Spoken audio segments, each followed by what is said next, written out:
तो आज स्टार्ट कर रहे हैं D block and F block elements. काफ़ी इंपॉर्टेंट चैप्टर है और इससे नीट और जेईई मेंस में क्वेश्चंस आते हैं। अभी तक तो 2 क्वेश्चंस आते थे, एक डी ब्लॉक से और एक एफ ब्लॉक से, लेकिन अब जो है इस बार करीब 9 चैप्टर हटा दिया गया है, तो इससे क्वेश्चंस 2 के बजाय 3 या 4 हो सकता है। तो और पढ़ते हैं। एनसीईआरटी में जो है इसको बोलते हैं यूनिट 8। तो ये 8 यूनिट है, तो आप इसे कह सकते हैं यूनिट 8। और जो है D block and F block elements. आपने देखा होगा कि बच्चों जो पीरियोडिक टेबल देखा होगा, तो एक तरफ एस ब्लॉक है, एक तरफ पी ब्लॉक है, उस पे बीच में डी ब्लॉक है। तो डी ब्लॉक को हम लोग ट्रांजिशन एलिमेंट्स भी कहते हैं। क्यों कहते हैं? जब कोई चीज़ बीच में होती है, यानी एस और पी ब्लॉक के बीच में घिरी होती है, तो इसके वजह से इसको हम डी ब्लॉक कहते हैं। दूसरी चीज़, जब हम इलेक्ट्रॉन भरना स्टार्ट करेंगे तो इसमें इलेक्ट्रॉन जो है लास्ट इलेक्ट्रॉन डी ऑर्बिटल में आएगा, तो डी ऑर्बिटल में आएगा, इसलिए इसको हम बोलेंगे कि ये डी ब्लॉक का एलिमेंट्स हैं। ट्रांजिशन का मतलब होता है जब 2 चीज़ से ये घिरा हो। तो अगर आप एनसीईआरटी में देखेंगे तो एक लाइन लिखा होगा कि the D block of the periodic table contain the element of group 3 to 12। यानी अगर आप ग्रुप में जाएंगे तो तीसरा, चौथा, 5वां, 6वां, 7वां, 8वां, 9वां, 10वां, 11, 12, यानी ये आपको यहाँ से 3 से 12। और अगर इसको रोमन वर्ड में बोलेंगे तो कहेंगे सेकंड बी से लेके फर्स्ट बी। इसका मतलब क्या है? जब बी में कहेंगे तो सेकंड बी, उसके बाद थर्ड बी, उसके बाद फोर्थ बी, उसके बाद जो है फिफ्थ आएगा, फिर सिक्स्थ, फिर 7, फिर 8 के बाद आएगा फर्स्ट ए, मतलब ये फर्स्ट बी होगा।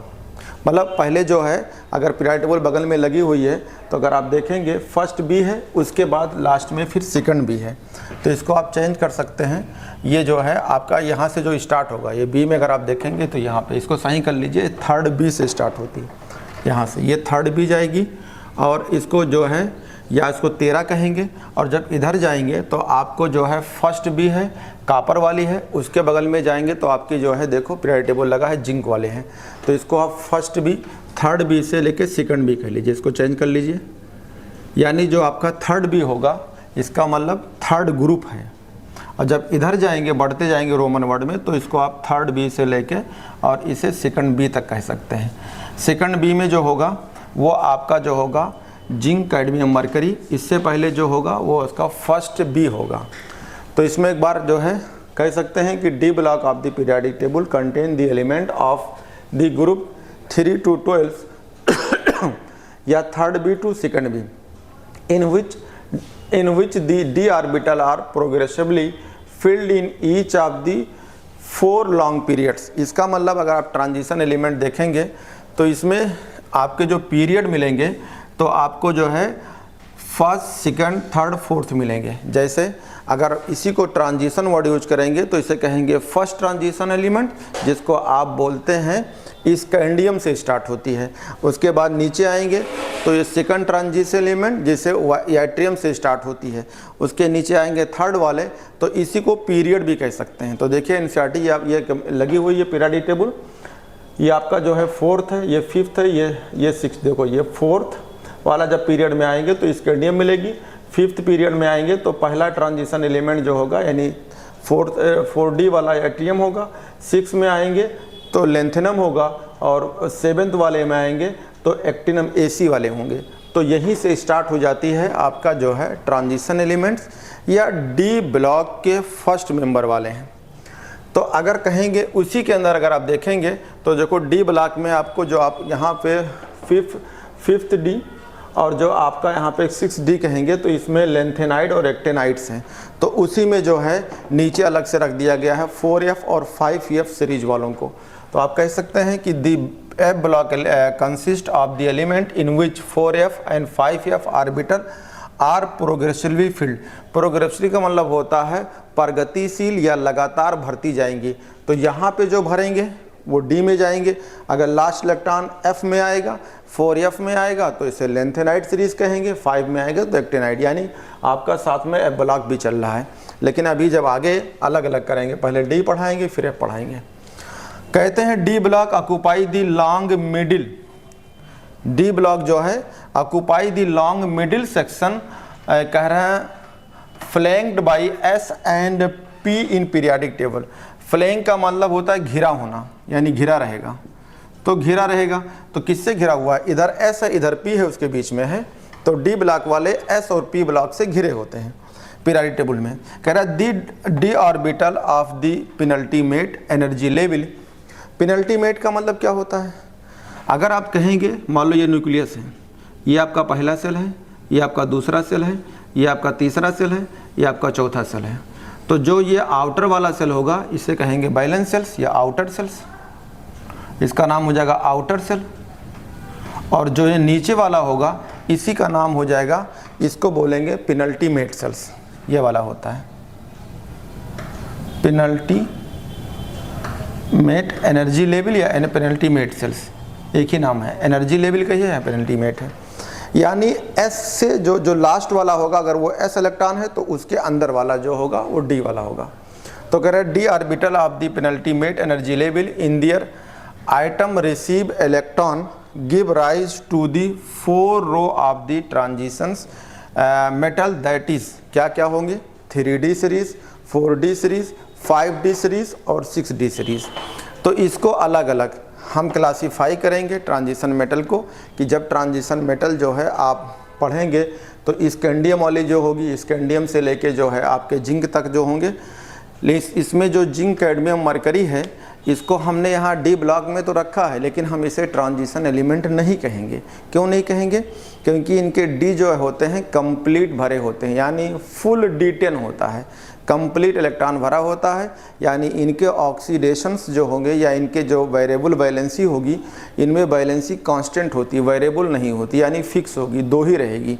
लेकिन बाकी जितने इधर हैं इनमें वैलेंसी चेंज होगी। जैसे कापर है तो कापर +1 भी होता है, कापर +2 होता है, आयरन +2 होता है, +3 होता है।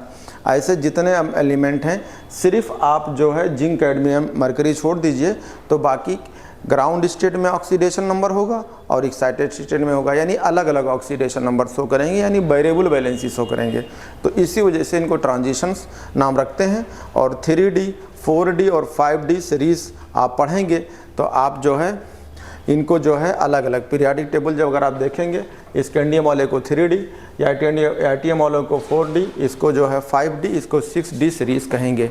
तो ये आपके जो है शुरुआत है, इंट्रोडक्शन है, बेसिक है, और इसी में जो है आपको ट्रांजिशन एलिमेंट्स इसकी अच्छी तरीके से स्टडी करनी होगी। A transition element is defined as A transition element is defined as the one which has the transition element is defined as the one which has incomplete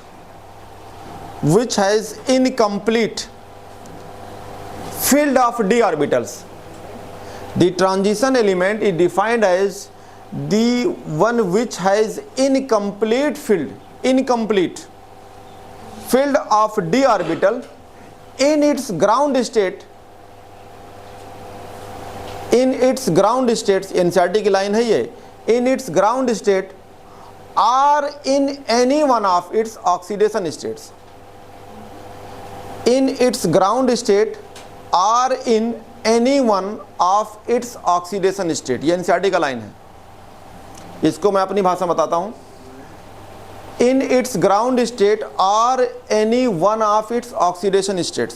अरे सिंपल में कि ground state और साथ में excited states, तो इसको घुमा फिरा क्या कह दिया है, any one of oxidation state. इसका मतलब जब कोई ग्राउंड रहेगा तो जब ऑक्सीडेशन स्टेट को चेंज करोगे, इलेक्ट्रॉन को बदलोगे तो क्या हो जाएगी। तो एनसीईआरटी में हर जगह यही यूज किया है, ground state as well as oxidation state नहीं यूज किया है। एनसीईआरटी खोलिएगा तो उसमें लिखा होगा, एनसीईआरटी घर से पढ़ के आया करो। अब हम एनसीईआरटी की लाइन नहीं बोला करेंगे क्योंकि रिकॉर्डिंग चलती है, तो मुझे सब आप पढ़ के आया करिए, मैं बोलता हूँ एनसीईआरटी की लाइन है।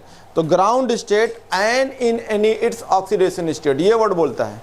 तो इसका मतलब है ground state as well as oxidation, यानी इसका अपनी देहाती भाषा में, अगर दूसरी किताब पढ़ोगे तो वहाँ पे लिखा है वेरिएबल्स, अब जाने नहीं पाए, वहाँ वेरिएबल का वेरिएबल बदले, वेरिएबल ऑक्सीडेशन स्टेट्स का मतलब बदले, एक हो तो दो, जैसे आयरन +2 है तो +3 हो, +3 है तो +4 भी बने, लेकिन जिंक को चाहे जहाँ लोगे तो +2 ही रहेगा, बदलेगा ही नहीं। तो इसका मतलब ग्राउंड स्टेट हो या एनी ऑक्सीडेशन स्टेट्स में 2 ही रहेगा, या फिर ग्राउंड स्टेट के बजाय एक्साइटेड स्टेट में भी वही रहेगा।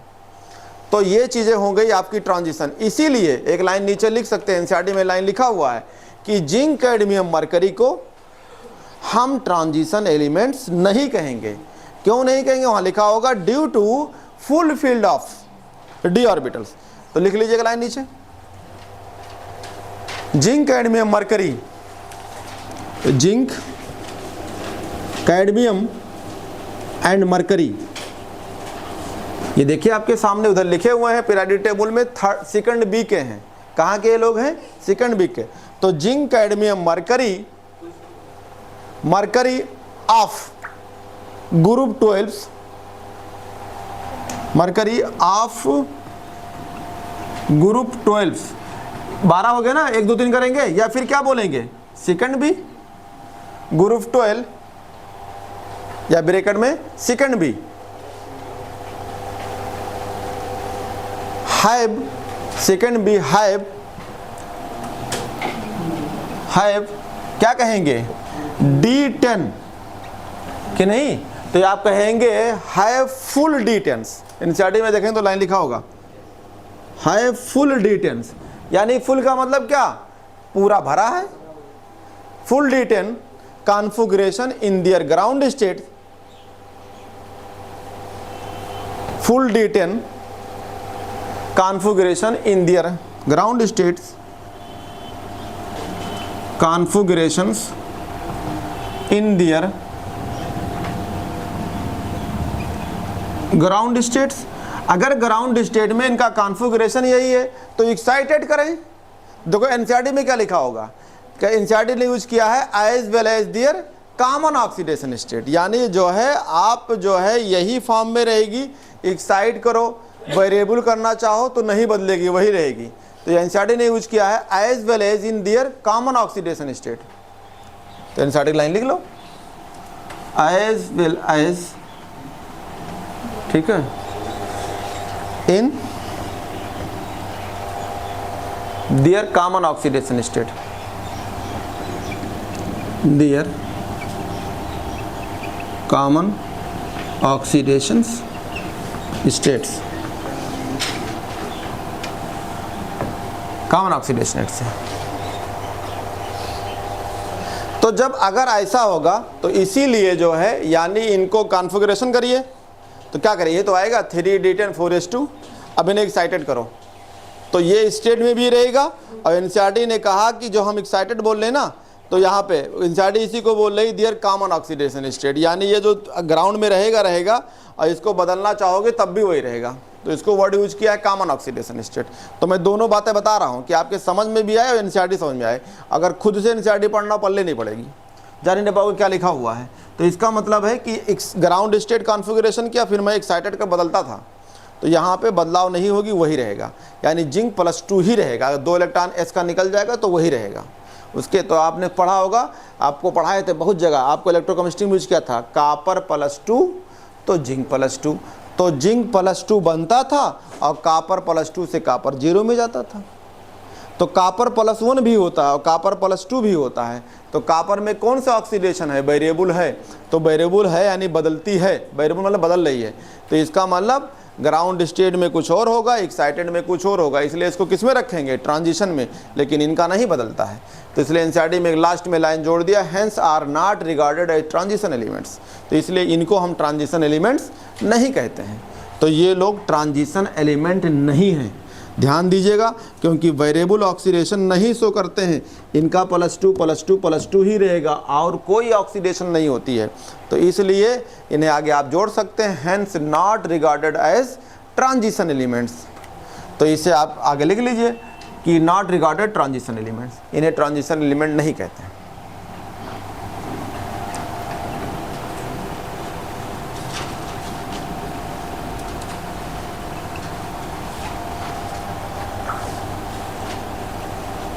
ट्रांजिशन इज एलिमेंट, तो इसको हम ट्रांजिशन एलिमेंट नहीं कहेंगे। ठीक है। अभी जो है इनकी अगर आप देखेंगे तो एनसीईआरटी में लिखा है position in their periodic tables. तो अगर आप एक चीज़ देखेंगे तो एनसीईआरटी में एक लाइन लिखा हुआ है position in the periodic table, हमने आपको ऊपर लिखा दिया लेकिन एनसीईआरटी की लाइन है the D block occupy the large middle section, लिखा है ना। फ्लैंक्ड का मतलब होता है घिरा होता है, किसके? By S and P block, यानी इसका मतलब क्या है, ये बीच में है और किससे घिरा हुआ है? एस और पी से। तो ये तो मैं ऊपर लिखा दिया था, एनसीईआरटी लाइन था। FLANKED, फ्लैंक्ड का मतलब होता है घिरा होना, किससे? एस से और पी से, तो घिरा होता है। आगे लिखा है the name of transition given to the element of D block is only hence their position between S and P block element। बात वही है, चाहे ऊपर वाला बोलो चाहे यही बोलो कि यानी S ब्लॉक P ब्लॉक के बीच में ही है, इसलिए है। यही में देखेंगे तो D ब्लॉक देखो लिखा है D orbital of the penultimate energy in their item receive electron give rise to 4 rows of transition 3D 4A। देखो क्या लिखा हुआ है यहाँ पे? पेनल्टीमेट्स। तो पेनल्टीमेट का मतलब इलेक्ट्रॉन कहाँ लेगा? आउटर से अंदर वाले में। नहीं लिख रहा ना, तो चाहे लाइन लिख लो, याद रहेगा। The D orbital of the penultimates, PENULTIMATE, the D orbital of पेनल्टीमेट्स। पेनल्टीमेट सेल भी कह सकते हैं या पेनल्टीमेट एनर्जी लेवल कह सकते हैं, नहीं समझ पा रहे हो। ये जो आपका ये सेल होता है, ये न्यूक्लियस के बाद ये जो सेल होता है इसे क्या कहेंगे? 1 2 3 4, ये क्या हो गया? आपका हो गया पीरियड। कहेंगे 1 2 3 4 5 ऐसा इनफाइनाइट तक होता है सेल। इसी को बोलेंगे ऑर्बिट, इसी को बोलेंगे क्वांटम नंबर, इसी को बोलेंगे एनर्जी सेल लेवल्स। यानी जैसे जैसे न्यूक्लियस से आप आगे जाएंगे एनर्जी आपकी बढ़ती होगी। ये पढ़ाएंगे आपको एटॉमिक स्ट्रक्चर्स में। तो यहाँ पेनल्टीमेट एनर्जी लेवल भी कह सकते हैं। अरे ये सब एनर्जी लेवल है, ये आप जैसे जाएंगे तो एनर्जी क्या होगी? है बढ़ती है। तो लाइन पूरा कर लीजिए, the D block of the penultimate energy levels. आपको सेल को एनर्जी लेवल भी कह सकते हैं। The D orbital of the penultimate energy level in their atom receive electrons give rise to the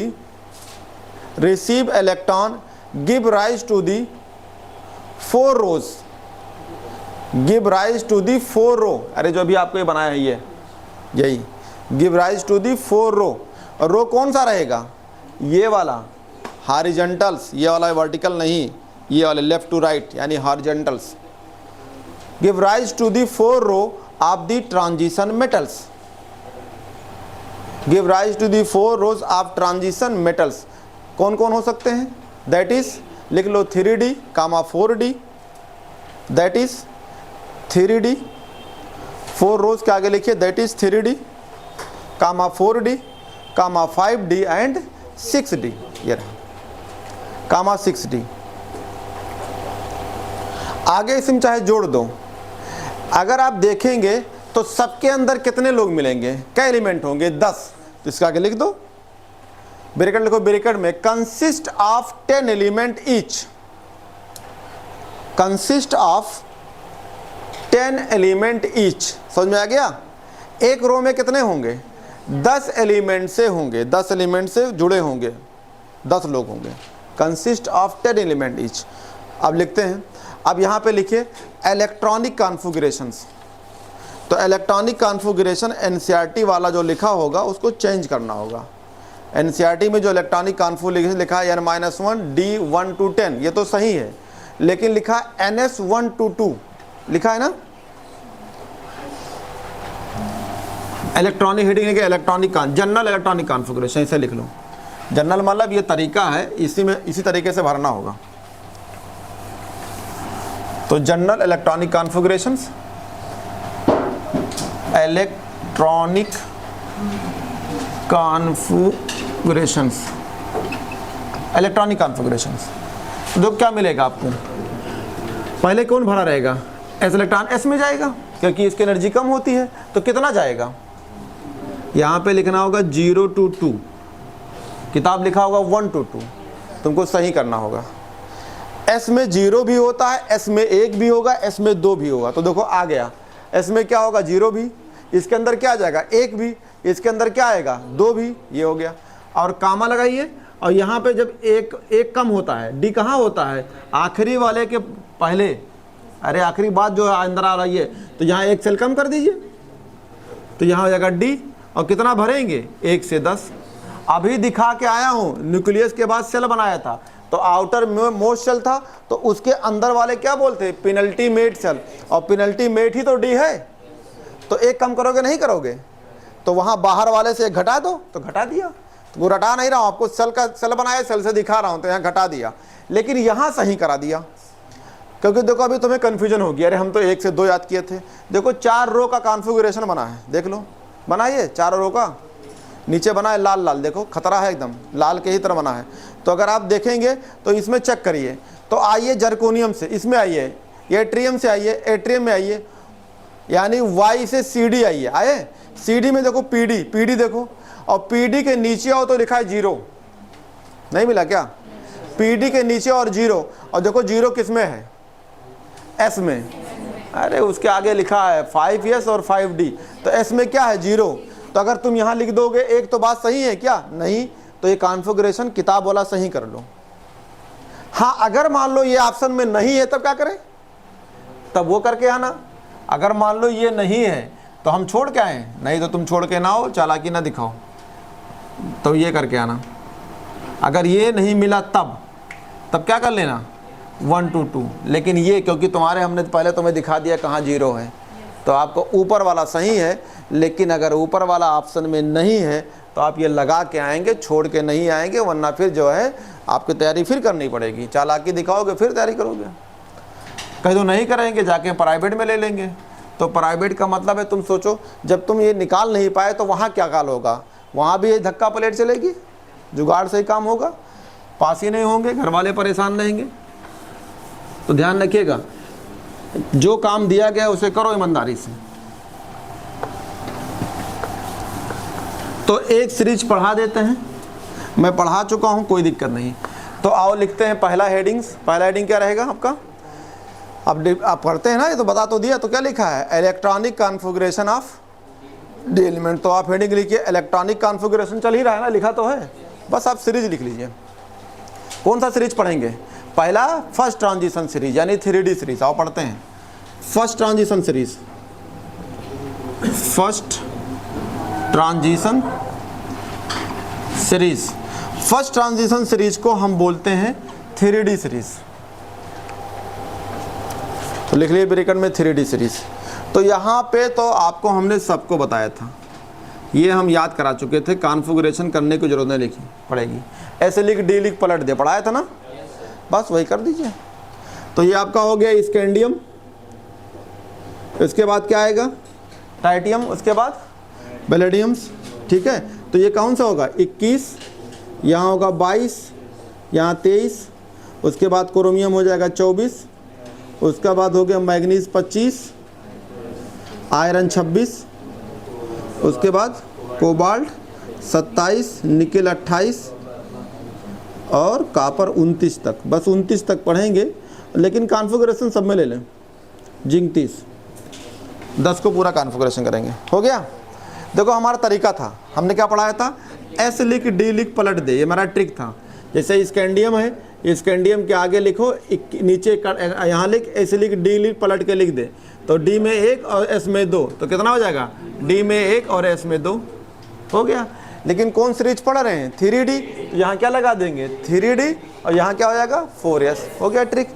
लेकिन ये ट्रिक हर जगह नहीं लगेगी, सिर्फ 3D में 21 से 29 तक एस लिख डी लिख पलट दें, ठीक है। तो ये तो हमें तो यहाँ पे दिखाना पड़ेगा ना, तो यहाँ पे एस लिख डी पलट दिया, तो इससे पहले भी तो लोग होंगे, उससे पहले कितना होगा 18 वाला।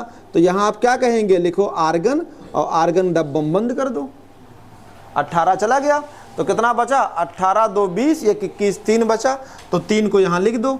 तो यहाँ S लिख D लिख पलट दे तो क्या आएगा 3D, और यहाँ क्या आएगा 4S, तो S में हो गया 2 तो D में हो गया 1। यहाँ पे एक रूल है, जब D में आधा भरा हो यानी 4 हो रहा है तो उसको 5 कर देना, और कहीं 9 हो तो 10 कर देना, ये माना जाता है स्टेबिलिटी के लिए।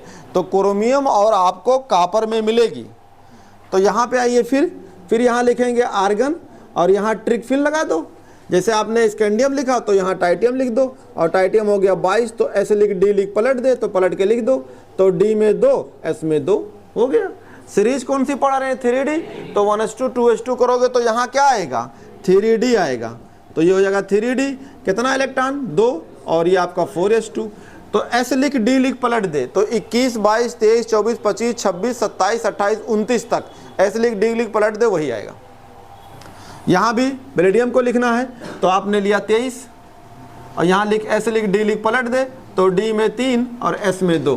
तो इससे पहले कौन आएगा आर्गन 18 वाला कर दो, कंप्लीट हो जाएगा। और यहाँ 3D यहाँ 4S पलट के लिख दिया तो यहाँ 2 आएगा यहाँ 3 आएगा। क्रोमियम को लेना है, आपने क्रोमियम लिया, ये हमारा ट्रिक है। S लिख D लिख पलट दे तो D में हो जाएगा 4 और S में हो जाएगा 2, लेकिन यहाँ क्या करना पड़ेगा स्टेबल। तो स्टेबल करने के लिए इसको आप दे दो तो D 5 हो जाएगा और S 1 हो जाएगा। तो इसे कहेंगे स्टेबिलिटी बढ़ गई। तो D में कितना हो गया 5, तो आपने क्या बढ़ा दिया स्टेबल, तो स्टेबल कर दिया, स्टेबिलिटी बढ़ गई। तो यहाँ पे ऐसे लिख, तो इससे पहले आप आर्गन 18 को लगा दो और यहाँ पे 3D 5 कर दो और 4S1 कर दो। देखिए यहाँ पे मिलाइए, यहाँ पे लिखा होगा 4 तो 1 घटाएंगे तो आएगा 3, ये रहा। मैग्नीज में 25 लिख, S लिख D लिख पलट दे तो 25 एटॉमिक नंबर है, इसके नीचे S लिखे तो D के ऊपर 5 है तो पलट के लिख दे, तो पलट के लिखेंगे तो D में 5 और S में 2 आ जाएगा। तो यहाँ पे आर्गन रहेगा और यहाँ 3D 5 और 4 क्या रहेगा H2। आप आएंगे आयरन में 26 लिख, 26 लिखिए, S लिख D लिख पलट दे तो आयरन का एटॉमिक नंबर हो गया 26, इसके नीचे लिख S और D और पलट के लिख दे तो D में 6 S में 2। देखो D के ऊपर 6 S में 2 है, पलट के लिख दिया तो पलट के लिख दिया। 3D सीरीज चल रही है तो 3D आएगा और पलट के लिखा तो 6 और आपका आ गया 2। ऐसे कोबाल्ट में आएंगे, कोबाल्ट कितना है आपका है 27 को S लिख D लिख पलट के लिख दे तो D में 7 S में 2, एटॉमिक नंबर के नीचे S लिख D लिख पलट के लिख दीजिए तो आपको आ जाएगा। तो ये हो जाएगा आर्गन और ये 3D कितना आया 7 और 4S2। यहाँ पे आइए, ये लिखिए आर्गन, अब आपका 28 है, 28 में लिखिए निकिल, 28 लिख S लिख D लिख पलट दे तो D में 8 और S में 2, तो ये जाएगा आपका 3D 8 और 4S2। यहाँ पे आपको जो लिखेंगे पलट के तो स्टेबल दिखाना होगा। तो आपने यहाँ लिखा कॉपर और लिखा 29, S लिख D लिख पलट दे तो D में 9 और S में 2, स्टेबल करना होगा तो D 10 कर दीजिए और S में 1 कर दीजिए, स्टेबल कर दिया। तो यहाँ लिखिए आर्गन और यहाँ लिखेंगे 3D 10 4S2। इसका कॉन्फ़िगरेशन करेंगे तो लास्ट में क्या आएगा 3D 10 4S2 पूरा भरा रहेगा। जैसे वहाँ 9 था आपकी 10 रहेगा, तो यहाँ आर्गन लेंगे और यहाँ 3D 10 और यहाँ भी 4S भरा रहेगा। तो देखो D पूरा भरा है। अच्छा इसको एक कम कर दो, स्टेबल, ये हो गया। तो ये आपको मैंने सिखाया था, तो यहाँ तो कुछ करने नहीं है, लेकिन जब इसके आगे वाला पढ़ाएंगे तब आपको दिक्कत आएगी, क्योंकि याद करना होगा, क्योंकि जो है बहुत ज़रूरी है। ये रहा, तो ये लिख ली, बना लीजिए और इसके आगे 1-2 लाइन लिख लीजिए। ये तो मैं बता चुका था, ये तो मैंने इसको सब पता है सबको। S लिख D लिख पलट दे, पलट के लिख दीजिए तो आपको ये मिलेगा। जैसे आयरन, यहाँ लिखा आयरन, तो आयरन के आगे लिख लो ये आयरन। आयरन कहाँ मिलेगा, आयरन आपको ह्यूमन के बॉडी मिलती है, जिसे ब्लड में मिलती है। तो क्या करती है, ये ऑक्सीजन उसको पकड़ती है, यानी हीमोग्लोबिन के फॉर्म में रहती है, पकड़ती है, यानी कॉम्प्लेक्स बनाती है। तो यहाँ लाइन लिख लीजिए यहीं पे। तो आयरन कहाँ मिलेगी, ह्यूमन बॉडी में,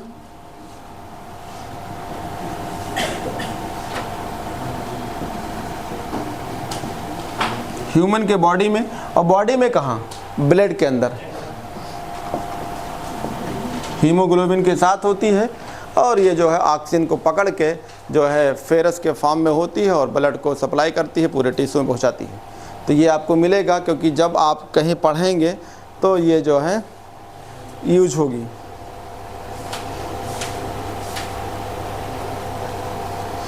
सबसे छोटा, सबसे पहला मेंबर कौन है ट्रांजिशन एलिमेंट का? फर्स्ट मेंबर कौन है? स्कैंडियम। और कैसा है? सबसे हल्का। तो यहाँ लिख लीजिए, ये सबसे फर्स्ट ट्रांजिशन एलिमेंट है। देखिए first transition element, first and lightest, ऐसे लिख लो। फर्स्ट एंड, पहला हाई है, साथ में क्या है? लाइट है। First and lightest transition elements, सबसे हल्का और पहला ट्रांजिशन एलिमेंट्स,